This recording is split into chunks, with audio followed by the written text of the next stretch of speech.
हाँ, जैसा कि आप सबको पता है कि अपन हिंदी इंग्लिश इन सबको पढ़ते हैं वो ज़बरदस्त तरीके से। और क्लास 12th के अंदर भी मैंने आपके ये बनाए थे, क्लास 10th में भी लेखक परिचय वगैरह बनाए थे, लाखों बच्चों ने पसंद किया और बस वही मेहनत मैंने आज की है, ये मेरी गारंटी है। देखो कुछ चीज़ें ऐसी होती है जो फिक्स है, वहाँ से क्वेश्चन आता ही आता है। जैसे यहाँ से चाहे वो लेखक परिचय बोल दो, ठीक है, जीवन परिचय बोल दो, साहित्यिक परिचय बोल दो, कोई सा बोल दो, क्वेश्चन आना पक्का है, ठीक है।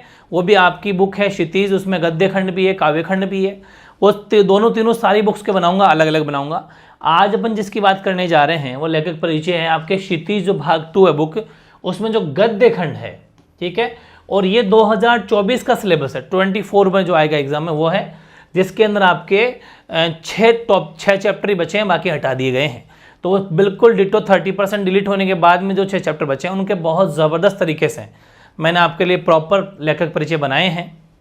आपको मेरे साथ के साथ पहले समझना है, और मैंने बहुत वेरी फनी ट्रिक्स अप्लाई की है वहाँ पर रचनाओं में, क्योंकि रचनाएं बहुत ज़्यादा होती है, लेकिन ट्रिक अप्लाई करें तो वहाँ पर अपन ट्रिक से 2-4 लिख देंगे तो अभी बहुत अच्छे मार्क्स आ सकते हैं। हालांकि अगर आप 3-4 भी लिख देते हैं तो अभी बहुत बड़ी बात है, बहुत बड़ी बात होती है, लेकिन ट्रिक से लगभग सारी उसमें कवर हो जाएगी। बस मेरे को ध्यान से आपको सुनना है। और ये वो सब्जेक्ट है, जैसे साइंस सॉरी SST साइंस में तो, मैथ साइंस में तो फिर भी ऊपर नीचे रह सकता है, लेकिन ये वो सब्जेक्ट जो आपको परसेंटेज को बहुत अप करा सकते हैं। बात करते हैं अपन, पूरे 6 के 6 चैप्टर आपके इसी के अंदर कंप्लीट है, 1 शॉट है। पहला चैप्टर है नेताजी का चश्मा, जिसने लिखा है स्वयं प्रकाश। स्वयं प्रकाश नाम है किसी बंदे का, स्वयं प्रकाश, ठीक है, ओके। पहले अपन थोड़ा सा इनके बारे में जानेंगे, जीवन या लेखक परिचय जानेंगे कि हिंदी के कहानीकार स्वयं प्रकाश, इनका जन्म हुआ था 1947 में, जब भारत आज़ाद हुआ 1947 में, इंदौर में, जो कि मध्य प्रदेश MP में पड़ता है, आपको पता है इंदौर MP।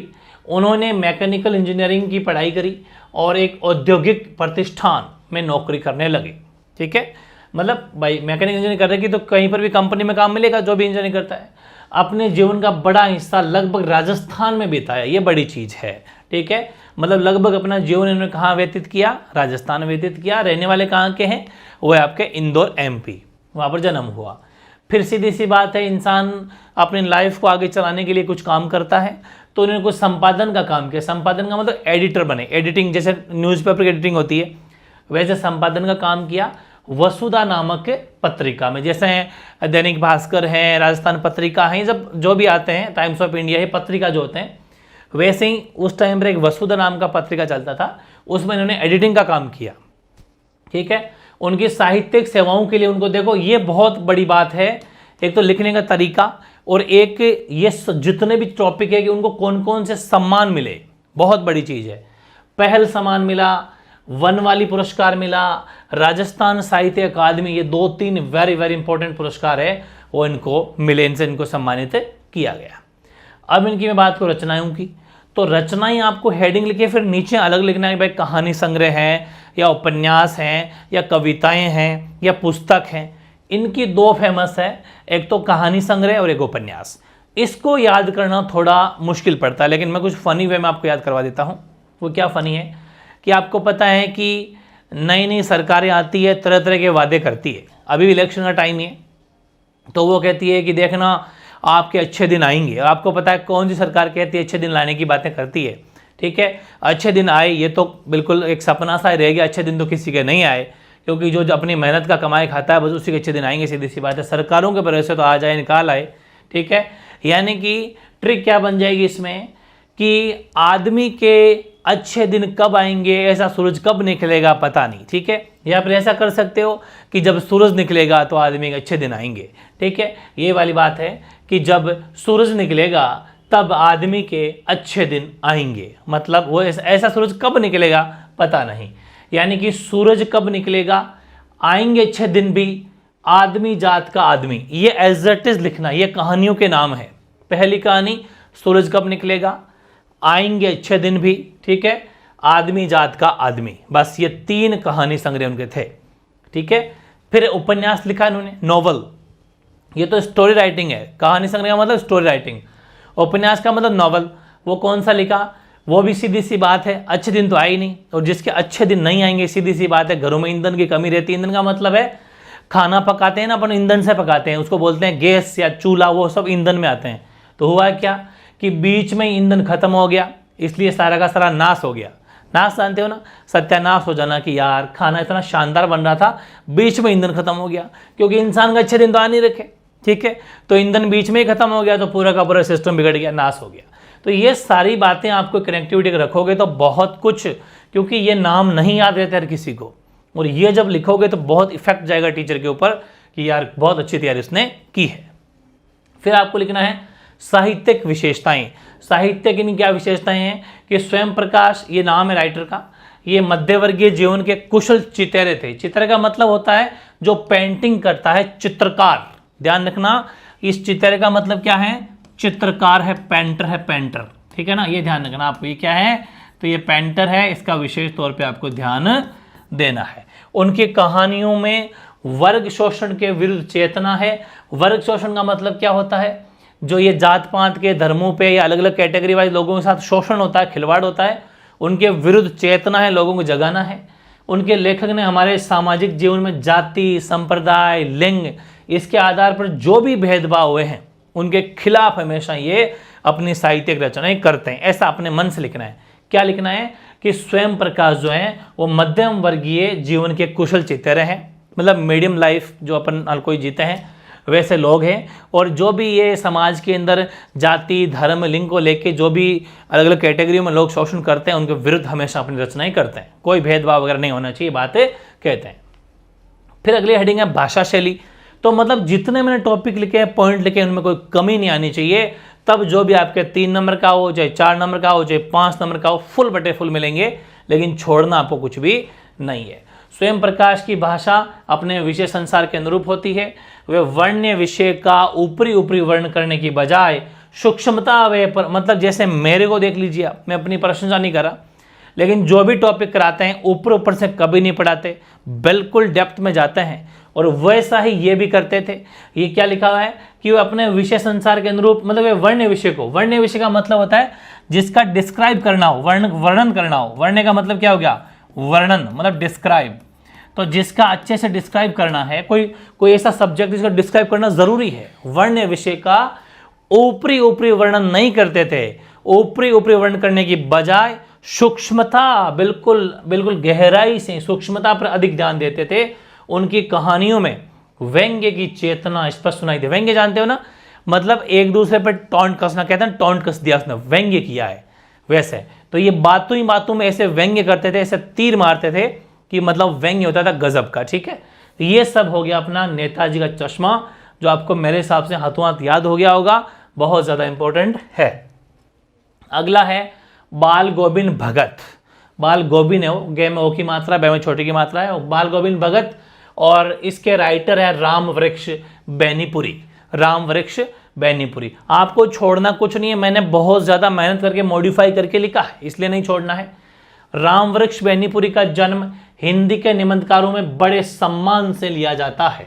उनका जन्म मुजफ्फरपुर बिहार जिले के बेनीपुर नामक गांव में 1899, देखो खूब सारी बुक में 1899 लिखा हुआ है, किसी में 1902 लिखा, ज़्यादातर 1902 ज़्यादा है एनसीईआरटी बुक के अकॉर्डिंग। तो कोई दिक्कत नहीं, आप कोई सा लिख देना, और या फिर कहीं के कन्फ्यूजन हो तो वैसे आपके डेट्स को लेके ज़्यादा इंपॉर्टेंट, मतलब नंबर नहीं कटे जाते, ये बात है। एग्जाम में अगर भूल जाते हो, मैं आपको एक राय देना चाहूँगा कि जैसे एग्जाम के अंदर आपको ये डेट नहीं याद है बिल्कुल भी, तो गलत शब्द ना लिखना, इससे बढ़िया तो लिखना मत, ताकि कम से कम टीचर की नज़र से बच जाओगे आप, वरना गलत लिखा तो पक्का ही टीचर की नज़र पड़ जाएगी वहाँ पर, ठीक है। तो जब नहीं याद हो छोड़ देना। सन 1920 में वे गांधी जी के द्वारा चलाई जा रही असहयोग आंदोलन में, आपको पता है गांधी 1920 में असहयोग आंदोलन, ठीक है ना, नॉन कॉर्पोरेशन मूवमेंट, ठीक है, 1920 में चलाया था। तो वहां पर उस आंदोलन में कूद पड़े, और स्वतंत्रता संग्राम के दिनों में उन्हें अनेक बार जेल जाना पड़ा। उन्होंने आजीविका के लिए, अब भाई जीवन यापन तो करना ही पड़ेगा, आजीविका मतलब अपना कुछ लाइफ को चलाने के लिए, ठीक है। तो उन्हें पत्रकारिता करी, ठीक है, पत्रकार होते हैं ना, मतलब जर्नलिस्ट, पत्रकारिता करी, कुछ साहित्य लिखा, नॉवल वगैरह लिखा, लिटरेचर लिखा, ठीक है, वो सब करा अपने आजीविका चलाने के लिए, अपने लाइफ को आगे बढ़ाने के लिए। और 1968 में उनका स्वर्गवास हो गया। ये वैसे कोई डेथ इंपॉर्टेंट नहीं होती है, लेकिन इससे पहले भी याद कर लेते हो सफिशिएंट इनफ है। रचनाएं देखो, रचनाएं बहुत ज़्यादा हैं, लेकिन सबसे पहले अगर इतने सारे लिख देते हो मज़ा आ जाएगा। आपको पता है कि सरकारें खूब बनी, मैं थोड़ी पॉलिटिको टच में करते हुए बातें ज़्यादा समझाना चाहूँगा। सरकारें देश में कितनी बन जाओ, लेकिन किसानों की सोचने वाली कोई भी सरकार आज तक नहीं बनी। ये आपके सामने आपने देखा भी, किसानों की बहुत ज़्यादा बुरी हालत है आज हमारे देश में। बहुत ज़्यादा मेहनत करता है किसान, फल कुछ नहीं मिलता, और ये भ्रष्टाचारी लोग जितने नेता अफसर आपस में मिलके खा खो किसानों को सत्यानाश कर देते हैं। फसल की रेटें बढ़ती नहीं है, महंगाई हर चीज़ की बढ़ रही है, लेकिन किसानों के दाम नहीं बढ़ते। तो वैसा ही है, ये किसान की बात भी ऐसा ही है कि माटी की, पहले एक बार बताता हूँ मैं आपको, माटी की मूर्तें रेखा चित्र है, गेहूं और गुलाब निबंध है, पैरों में पंख बांधकर यात्रा वृत्तांत है, जंजीर और दीवारें संस्मरण है, और पतितों के देश उपन्यास है, चीता के फूल कहानी, नेत्रदान नाटक है। थोड़ा इजी करने के लिए मैंने ट्रिक बनाई है, वो आपके लिए बहुत हेल्पफुल रहेगी। हुआ क्या, अब माटी का मतलब है मिट्टी, तो मिट्टी में किसान पे ले रहा हूँ, आपको किसान लिखना नहीं लेकिन सोचना है कि मिट्टी में गेहूं पैदा करने के लिए, ठीक है, अब मिट्टी में गेहूं पैदा किए, लेकिन मिट्टी में गेहूं पैदा हुए नहीं, ध्यान समझना, मिट्टी में गेहूं पैदा नहीं हुए, इसलिए पैरों में जो है जंजीरें बंध गई, ठीक है, जंजीरें बंध गई पैरों में, ठीक है, इतनी हालत हो गई उसकी। और देखो फिर फाइनली सीधी सी बात है, वो चीता में जो नेत्रदान करके फाइनली कि चल मेरी आंखें निकाल ले यार, कर्जा हो गया उसके, तो नेत्रदान कर दिया और चीता में जल गया। ऐसा है हमारा देश, मतलब पूरा का पूरा इसका नाश हो गया, पतितों का देश का पतन हो गया, नाश हो गया। क्योंकि जब किसान रोता है तो ऐसा मान लीजिए कोई किसान, मतलब फिर देश का विकसित होना बहुत मुश्किल है। तो मतलब आपको अंदाजा लगाना ताकि बातें याद आ जाएगी। मैंने कहा कि जो किसान है उसने गेहूं, मिट्टी में गेहूं पैदा किया, लेकिन गेहूं पैदा नहीं हुआ, तो पैरों की जंजीरें बंध गई, पैरों की जंजीरें बंध गई। और फिर जंजीरें बंधने से आपको पता ही क्या होगा, दीवार के सहारे जंजीरें को बांध देता है, तो पैरों की जंजीरें बंध गई, तो वो सीधी सी बात है, नेत्रदान किया और चिता में मतलब जल गया, ठीक है। तो मतलब कि इस तरीके से हमारे देश का नाश हो गया अगर ऐसे किसान मरेंगे तो अब आपको ये तो चलो एक साथ सारे नाम याद हो गए, अलग अलग भी करना चाहो तो भी एक ट्रिक और बता देता हूं मैं आपको कि रेखा, माटी में रेखा खींची, तो माटी की मूर्तें जो है वो रेखा चित्र है, रेखा चित्र इसका। गेहूं और गुलाब, ये क्या है कि गेहूं और गुलाब में वो मतलब ऐसा मान लीजिए कि बंधन है, ये बंधन है किसान का, गेहूं पैदा करना एक बंधन है, उसको ये चीजें मतलब पैदा करनी पड़ती है, वरना वो कमा के क्या खाएगा, बंधन है उसका, ठीक है। और आप खुद सोचो कि यात्रा वृत्तांत का मतलब होता है यात्रा का वर्णन। भाई ये क्या थे, जो बाल गोविंद भगत थे, इनको यात्रा करना बहुत शौक था, ठीक है, तो ये यात्रा करते थे, तो पैरों में पंख बांधकर इस नाम का एक यात्रा वृत्तांत लिखा था। यात्रा वृत्तांत का मतलब है जर्नी का डिस्क्रिप्शन करना, यात्रा का वर्णन करना। ये कहीं पर घूमने जब गए थे वहां का वर्णन किया उन्होंने, उसका किस नाम से, पैरों में पंख बांधकर। तो मतलब क्या हुआ कि जब यात्रा करते हैं तो पैरों से ही तो करते हैं, ठीक है ना, तो बिल्कुल पैरों में पंख बांधकर यात्रा वृत्तांत हो गया। जंजीरें और दीवारें, तो दीवार के जंजीरें बांध दी तो उसका मरण हो गया, तो ये संस्मरण है, संस्मरण। वैसे ही इस तरीके से इस पतितों के देश, मतलब इस देश का पतन हो गया, मतलब नाश हो गया, उपन्यास हो गया। चीता के फूल, अब चीता के फूल ये कहानी है, ठीक है, चीता के फूल एक कहानी की, भाई एक किसान कैसे चीता में जल गया, इस पर एक कहानी बनी, ठीक, कहानी लिखी गई। और फिर लोग इस नेत्रदान जब के लोगों का कर रहा है नाटक फालतू, कहेंगे नेत्रदान कराइए, ऐसे ही कह रहा है, मतलब ये कौन कह रहे, नेता वगैरह कह रहे हैं। नेता को किसान पे दया नहीं आती कभी, किसान ने जब अपने आंखें दे दी फिर भी नेता क्या करेंगे, नाटक कर रहा है, मतलब नेत्रदान एक नाटक लिखा। तो ये कुछ तरीके हैं याद करने के, वरना नहीं याद आएंगे, मैं सच बता रहा हूं आपको, ये सब अप्लाई करना। साहित्यिक विशेषताओं में क्या है, रामकृष्ण बेनोपरी स्वतंत्र सेना, यह तो आपको बताइए, ये स्वतंत्रता सेनानी थे भगत सिंह की तरह। क्यों, क्योंकि इन्होंने ऐसे एक आंदोलन में भी पार्टिसिपेट किया देश के लिए, जेलों में जेलें भुगती, इसलिए स्वतंत्रता सेनानी भी थे। उनके जीवन में राजनीति, साहित्य और संस्कृति की धाराओं का प्रवाह है, ये धाराएं लिखी हुई, देखो मैं एक बार नीचे कर देता हूँ उसको, ये लो, धाराओं का प्रवाह है। उनकी रचनाओं में समाज सुधार और राष्ट्र उत्थान का स्वर है, बिल्कुल। रचनाओं में बाल सुलभ जिज्ञासा के दर्शन भी, मतलब बच्चों थोड़े बाल सुलभ वाले भी, कि बच्चे सुधरे, युवा पीढ़ी सुधरे, उनका भी थोड़ा बहुत हमें दर्शन मिलता है। फिर बात आती है भाषा शैली की, तो बेनीपुरी जी ने अपनी कृतियों में भावों तथा पात्रों के अनुकूल भाषा का प्रयोग किया है, मतलब जैसी जरूरत थी इस इनके निबंधों को, इनके कहानियों को, वैसे भाषा का प्रयोग किया, अनुकूल प्रयोग किया है।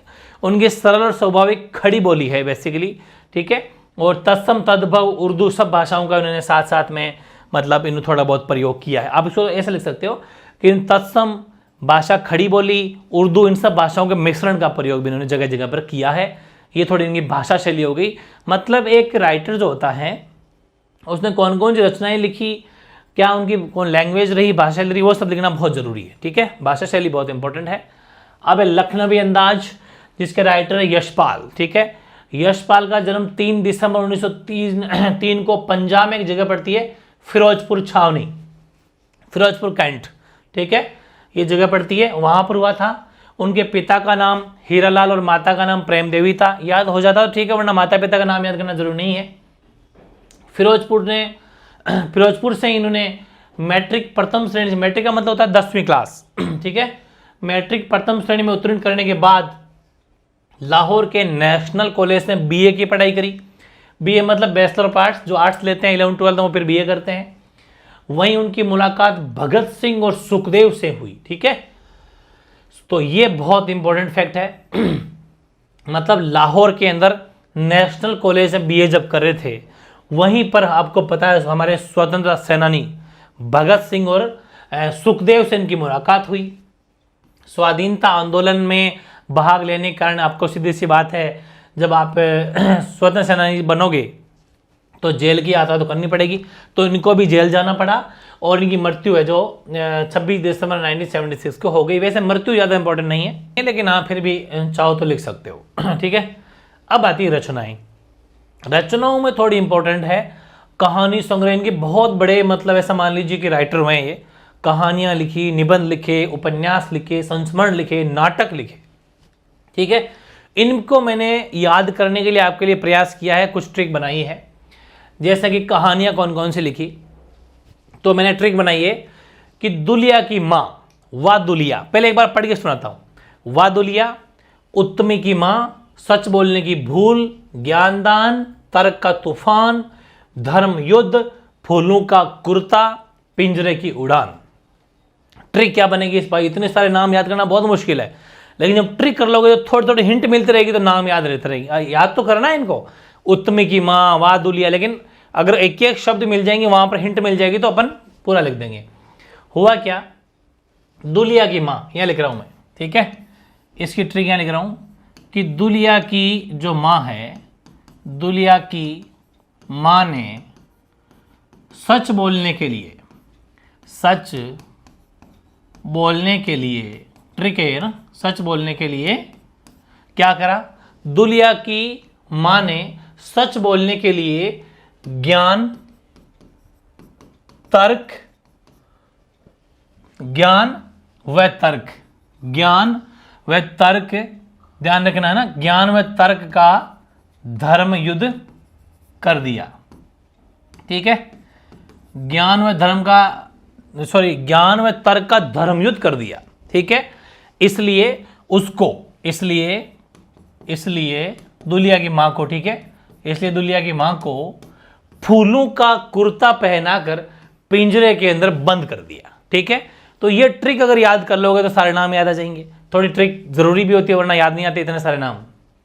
हुआ क्या कि दुलिया की मां ने सच बोलने के लिए, कि बस मेरी बात सच होनी चाहिए, जबकि बात भले ही झूठी क्यों ना हो, सच बात को साबित करने के लिए दुलिया की मां, दुलिया से वा दुलिया, मां से उत्तमी की मां, सच बोलने के से लिए मतलब सच बोलने की भूल, सच बोलने के लिए ज्ञान व तर्क का धर्मयुद्ध, ठीक है, कर दिया। इसलिए लोगों ने फूलों का कुर्ता पहनाकर पिंजड़े में बंद कर दिया उसको। ठीक है, कि धर्मयुद्ध कराने वाली तो यहां नहीं रह सकती। समझ में आ गई? तो ऐसे ट्रिक जब अप्लाई करोगे तो पूरी की पूरी कहानियां उसमें एक एक शब्द पकड़ लो, याद हो जाएगी। जैसे कि पिंजरा है तो पिंजरे से पिंजरे की उड़ान याद आ गई। ठीक है, ऐसे एक एक वर्ड याद करना है। निबंध, निबंध है न्याय का संघर्ष, बात बात में चक्कर क्लब देखा समझा। अब देखो, जब कोई इंसान कहता है ना कि रे बात को समझ भाई, न्याय हो जाएगा, समझा कर बात को, अगर ये बात किसी को हो तो इंसान मानता है कि हाँ यार ठीक है मान लेता हूं। तो हुआ क्या कि जब न्याय की बात चली ना भाई, न्याय के चक्कर में, ध्यान रखना इसकी छोटी सी ट्रिक है, न्याय के चक्कर में, न्याय के चक्कर में बात को सोचा समझा, न्याय के चक्कर में, या बात को सोचा समझा बोल दो, चाहे बात को देखा समझा बोल दो। ठीक है, बात को देखा समझा। ठीक है, न्याय के चक्कर में बात को देखा समझा, वरना देख भी नहीं रहा था, समझ भी नहीं रहा था, लेकिन जब कहीं ना कह रहा तेरा न्याय हो जाएगा, न्याय हो जाएगा, उसको जस्टिस मिल जाएगा, तो न्याय के चक्कर में, न्याय के चक्कर में बात को देखा समझा। समझ में आ गई? एक ही एक शब्द से पूरी निकल के आ जाएगी, ये बात ध्यान रखना। फिर उपन्यास। उपन्यास में क्या हुआ कि झूठा सच, पार्टी कामरेड, दादा कामरेड, मेरी तेरी, उसकी बात आदि, ये इसने उपन्यास लिखे। तो हुआ क्या, इसको ध्यान समझना। उपन्यास बहुत इंपॉर्टेंट। झूठा सच, पार्टी कामरेड, दादा कामरेड, तेरी मेरी तेरी, उसकी बात। तो इसको ध्यान समझो कि एक ही तरीका है क्या, कि मेरी, ठीक है ना, मेरी तेरी जो पार्टी है, कौन सी पार्टी? Comrade party. एक तो होती है कांग्रेस पार्टी, वैसे कांग्रेस से कामरेड कर लेना, ठीक है, कि मेरी तेरी कामरेड पार्टी झूठी, ठीक है, कि मेरी तेरी कामरेड से दो कामरेड हो जाएंगे, पार्टी कामरेड और दादा कामरेड। तो मेरी तेरी कामरेड पार्टी झूठी, ठीक है, झूठी निकली, इसलिए सारा का सारा नाश हो गया। अब नाश से उपन्यास, समझ में आ गई ना? तो मेरी तेरी पार्टी, कौन सी? Comrade party. मेरी तेरी कामरेड पार्टी झूठी निकली, इसलिए नाश हो गया, ठीक, ओके। अब है संस्मरण। संस्मरण तो सिंहावलोकन, गांधीवाद का शव और चिंता, ये संस्मरण है, यानी कि सीधी सी बात है मरण, संस्मरण, गांधीवाद का शव, जब मृत्यु होती है तभी शव होता है। चिता है तो चिंता, लेकिन चिता आपको याद, चिंता याद कर लेना। सिंहावलोकन मतलब यहां से, वैसे तो सिंह का अवलोकन होता है, ऐसा मान लो कि यहां से चले जाना, ऐसा करके मतलब वो अंदाजा हो जाएगा, ठीक है, जब मरण होता है तभी होता है। फिर नाटक। नाटक ये देखो, नशे नशे की बात, रूप की परख, गुड़बाई, दर्द दिल। अब क्या हुआ कि दिल में बहुत दर्द हो रहा था, ठीक है, और वो आपको पता है कि दिल में दर्द काफी कारणों से हो सकते हैं, ठीक है। तो यहां पर जो दर्द हो रहा था उसका पता नहीं चल रहा था कि यार क्या इश्यू है, मेरे दिल में दर्द क्यों हो रहा है, ठीक है। तो एक काम किया उसने कि उसने गुड़ का नशा किया। गुड़ जानते हो, गुड़, गुड़ खाया, गुड़ खाया। तो गुड़ का नशा करने से, गुड़ का नशा करने से दिल के दर्द की परख हुई। परख का मतलब पता चलना, भाई परख का मतलब पहचान होता है। तो गुड़ का नशा करने से दिल के दर्द की परख हुई। लोगों ने कहा फालतू के नाटक कर रहा है, गुड़ खा रहा है, तो ये हो गए नाटक, ठीक है। तो गुड़ का नशा करने से दिल के दर्द की परख हो गई, ठीक है, ये नाटक हो गया। बाकी साहित्यिक विशेषताएं देखो कि यशपाल जो मार्क्सवादी थे, देखो अपन अभी तो आप 10th क्लास में हो, छोटे हो, आपको नहीं पता, मार्क्सिस्ट थ्योरी होती है, मार्क्सवादी लोग होते हैं। आगे आप लेनिन की थ्योरी पढ़ोगे, अरस्तु, प्लेटो, ये सब आएंगे। ये अपने बहुत बड़े राजनीतिज्ञ, पॉलिटिशियन, मतलब पॉलिटिक को समझने वाले लोग हुए हैं, दर्शन फिलोसॉफी को समझने वाले लोग हुए हैं, दर्शन शास्त्री हुए हैं। इनकी अलग अलग विचारधाराएं, आइडियोलॉजी है, ठीक है। कुछ लोग मार्क्स को मानते हैं, कुछ लोग अरस्तु को मानते हैं, कुछ लोग प्लेटो को मानते हैं, ये आगे की बातें हैं, अभी आप छोटे हो, लेकिन इतना सा मानो कि यशपाल थोड़े मार्क्सवादी विचारधाराओं से प्रभावित थे, इसलिए उन्होंने आर्थिक दुर्दशा पर अनेक कहानियां लिखी, ठीक है। इकोनॉमी मतलब कि पैसा होना चाहिए, आर्थिक स्थिति मैन सही होनी चाहिए, और आर्थिक स्थिति इंसान की सही होगी तो बहुत आगे जा सकते हैं। बहुत स्टोरी लिखी। उनके कथा साहित्य में आधुनिक सामाजिक और राजनीतिक जीवन का, विडंबनाओं का मार्मिक चित्रण मिलता है। इसको आप इजी बना सकते हो। अगर आपको ये मुश्किल पड़, देखो हिंदी मीडियम वालों को तो बहुत इंटरेस्टिंग लगता है ये, इंग्लिश मीडियम वालों को थोड़ी मुश्किल लग सकती है कि विडंबना वगैरह क्या होती है, लेकिन सुन रखा होगा कि इन्होंने जो है आधुनिक सामाजिक और राजनीतिक जीवन को ये कहा कि ये विडंबनाओं से भरा जीवन है, लोग लालच के लिए कुछ भी कर रहे हैं, फालतू की विडंबनाएं हैं, ठीक है, ऐसा लिख सकते हो। यथार्थवादी होने के, ये फैक्चुअल बातें करते थे, यथार्थवादी का मतलब फैक्चुअल बातें करते थे। तो यथार्थवादी होने के कारण उन्होंने सामाजिक कुरीतियों की कटु आलोचना की है कि समाज में जितने भी आलोचनाएं, मतलब तरह तरह की रीति रिवाज वगैरह फालतू के बोले, चौचले ये सब, ठीक है, इनका कहा है। और उन लखनवी अंदाज, कहानी झूठी शान पर गहरा कटाक्ष करती है। मतलब लोग फालतू में अपनी झूठी शान करने के लिए, ऐसा मान लो कि जो भ्रष्ट आदमी है, वो भ्रष्ट आदमी चाहे अपनी शान कितनी बढ़ा लो, लेकिन अपन को हकीकत पता कि पैसा कहाँ से आया, ठीक है। मेहनत का पैसा अलग होता है, वो पैसा अलग होता है। और लास्ट अपन लिखना भाषा शैली। तो यशपाल की भाषा वातावरण के अनुसार प्रभाव पैदा करने की क्षमता रखती है। विषय के अनुरूप उन्होंने उर्दू अंग्रेजी शब्दों का मिक्स प्रयोग किया है, ठीक है।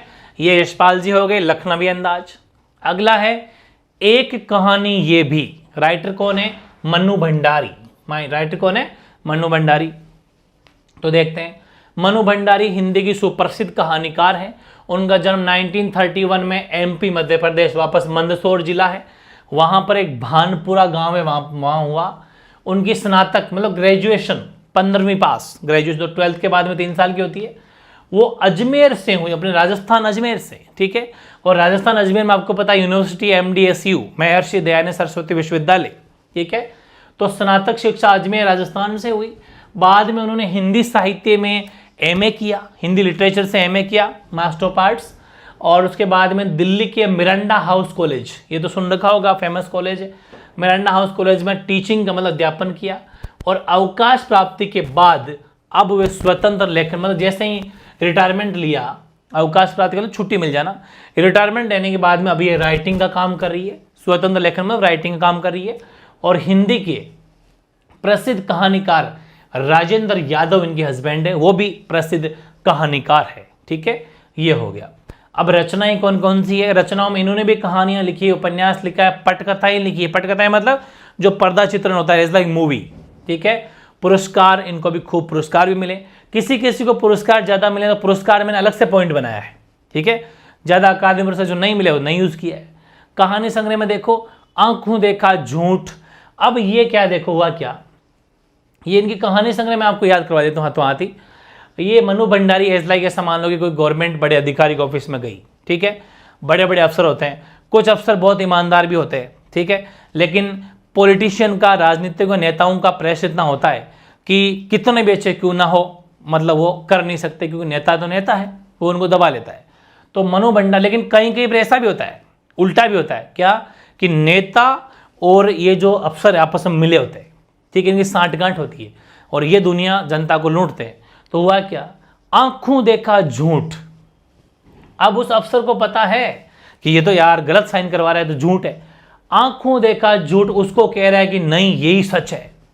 आंखों देखा झूठ, और अफसर क्या कह रहा है कि नहीं नहीं यही सच है, ठीक है।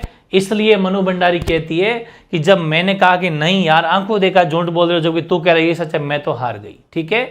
मतलब आंखों देखा झूठ, वो कह रहा है यही सच है, इसलिए मैं तो हार गई, ठीक है। क्यों? क्योंकि ये सभी एक ही थाली के, अपन कहते हैं ना एक ही थाली के चट्टे बट्टे, तो एक थाली का प्लेट ले लो आप, प्लेट नाम दे दो थाली का। तो एक ही प्लेट के ये सैलाब है, त्रिशंकु है, ये एक ही प्लेट के त्रिशंकु है, ये जुड़े हुए आपस में है ये, ठीक है। कौन बन गया इनका एक, ये ध्यान रखना। और उपन्यास तो है आपका बंटी महाभोज, ठीक है। ये तो कह रहे हैं इजी हो जाएगा कि आपका बंटी महाभोज उपन्यास लिखा इन्होंने। पटकथाएं देखो, जो फिल्म और टेलीविजन धारावाहिक होते हैं ना, फिल्म मूवी मान लीजिए, या जो टेलीविजन में सीरियल चलते हैं, धारावाहिक बोलते हैं हिंदी उनको, उनके लिए इन्होंने लिखा है रजनी, स्वामी, निर्मला और दर्पण। ये चार बेसिकली पटकथाएं भी वेरी फेमस है, इसीलिए मनु भंडारी को पुरस्कार बहुत मिले हैं। हिंदी अकादमी का शिखर सम्मान, भारतीय परिषद पुरस्कार, राजस्थान संगीत नाटक अकादमी पुरस्कार, उत्तर प्रदेश हिंदी संस्थान पुरस्कार, ये पूरे के पूरे आपको लिखना है, ठीक है। साहित्यिक विशेषताएं देखें तो मनु भंडारी ने नई कहानी आंदोलन में सक्रिय भूमिका निभाई है।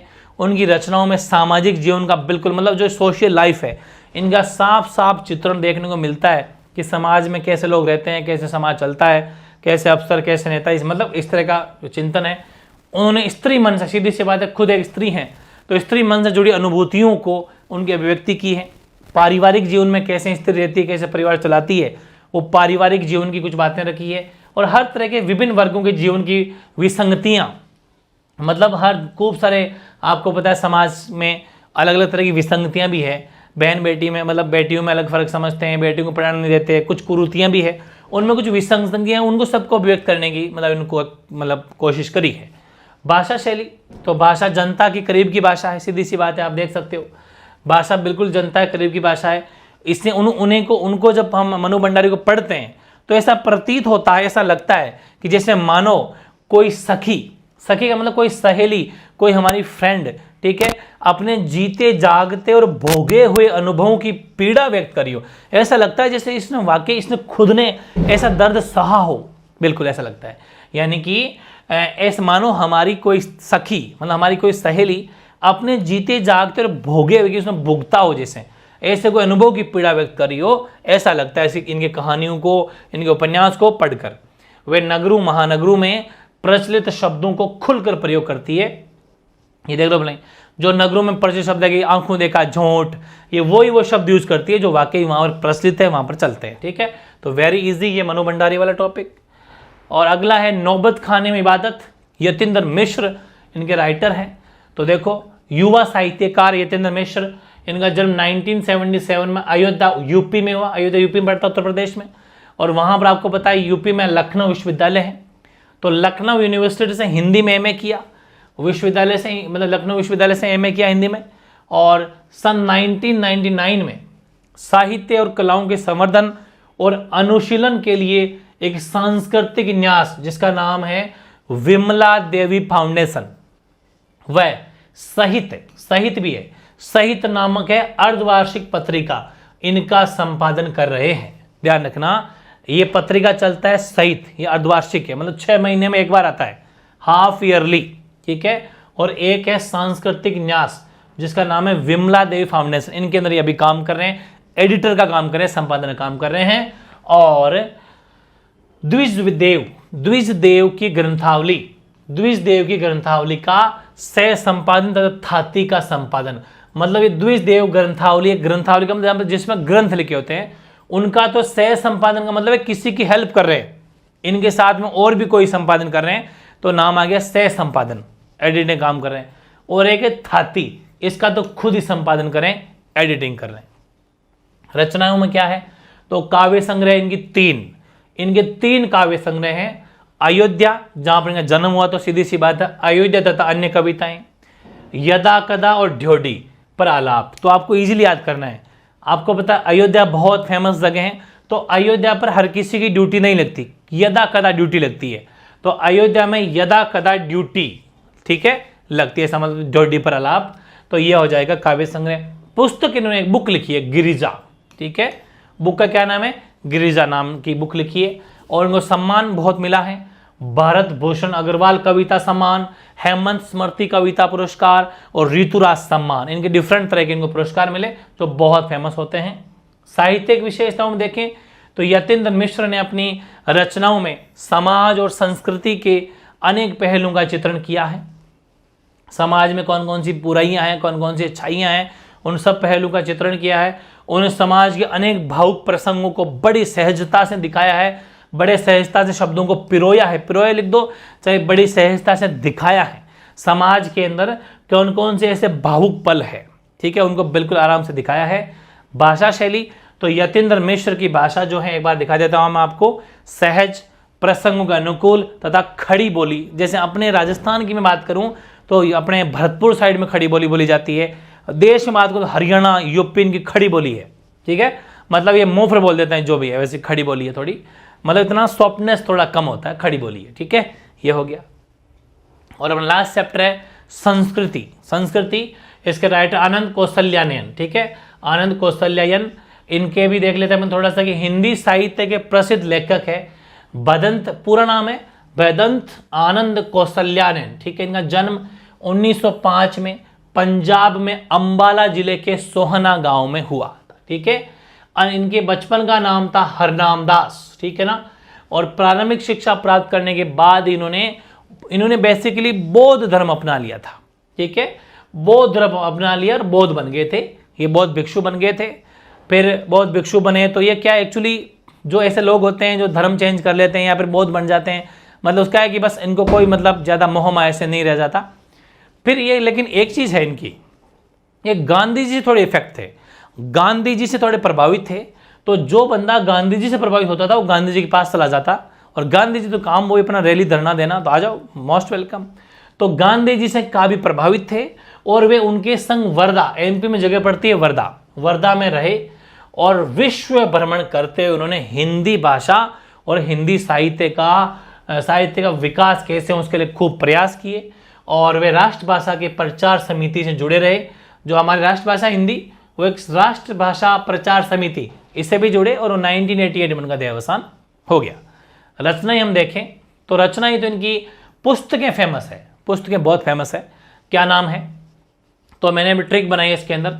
आपको पता है कि ये बौद्ध भिक्षु थे, सीधी सी बात है, बाबा थे, भिक्षु थे, तो यहां से आप देख सकते हो बाबा से, यदि बाबा ने, पहले एक बार बोल के सुनाता हूं, भिक्षु के पत्र जो भूल ना सका, आह ऐसी दरिद्रता, ठीक है, बहानेबाजी, यदि बाबा ने होते, रेल का टिकट, या फिर यहां क्या देखा, ये सब फुल फॉर्म में है। अब मैं आपको ट्रिक पे ले जाता हूं, ये बाबा से बनाना है आपको कि बाबा, ध्यान रखना, बाबा और वो है भिक्षु।